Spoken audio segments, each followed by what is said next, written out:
This is just a quick tip to show you how you can change your startup file in Blender.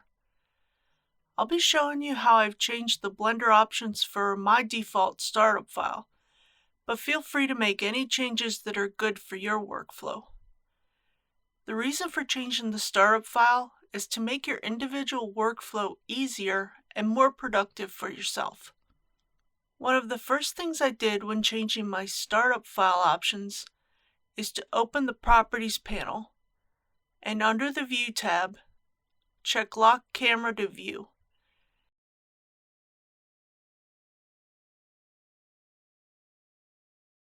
This will allow me to more easily move the camera while I'm setting up the render preview.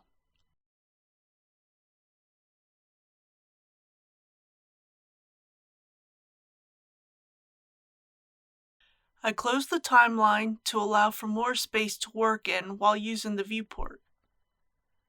Under the Render Properties tab, in the Film panel, I check the Transparent box.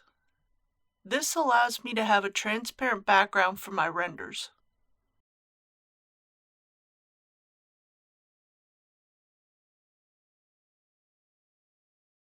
Under the Output Properties tab, in the Format panel, I changed my frame rate to 30. This means that when I make any animations, the default will now be set to 30 frames per second instead of the usual 24 frames per second. I also changed the default light to a sunlight and decreased the strength.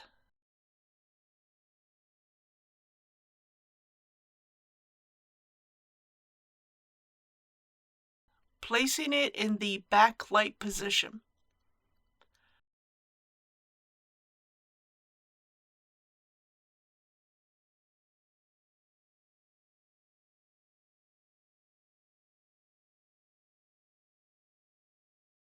I also add two other lights and make the necessary changes to their positions and strength to give me a default 3-point lighting option.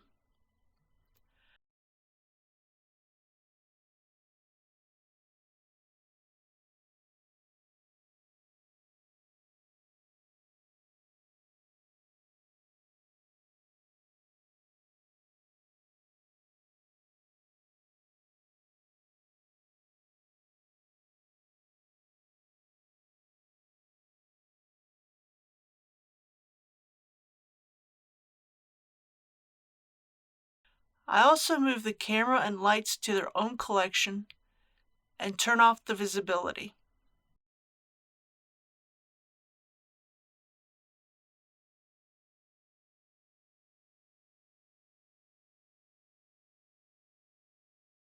Under the World Properties tab, in the Color panel, I changed the color to Sky Texture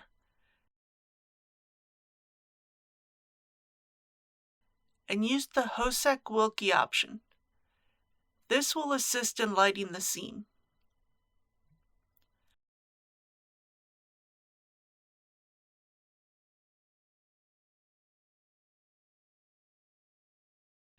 Under the Viewport Shading options, I turn on the Cavity option. This helps me more clearly see the object as I'm modeling. I also turn on backface culling to hide the back faces of an object. This will help me make sure my normals are facing the correct way while modeling. I split the viewport area into two sections. I then split the left side area into two smaller areas. In the bottom area, I open the shader editor and import my default gradient texture and connect it to the base of the principled shader.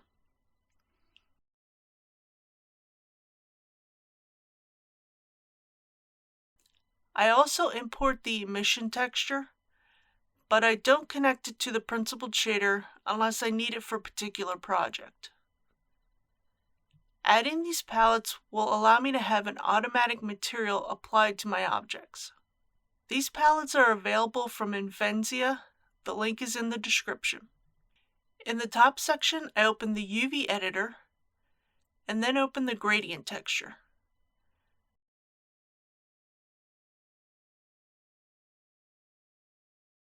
This will allow me to quickly unwrap my object and move the UVs on the palette.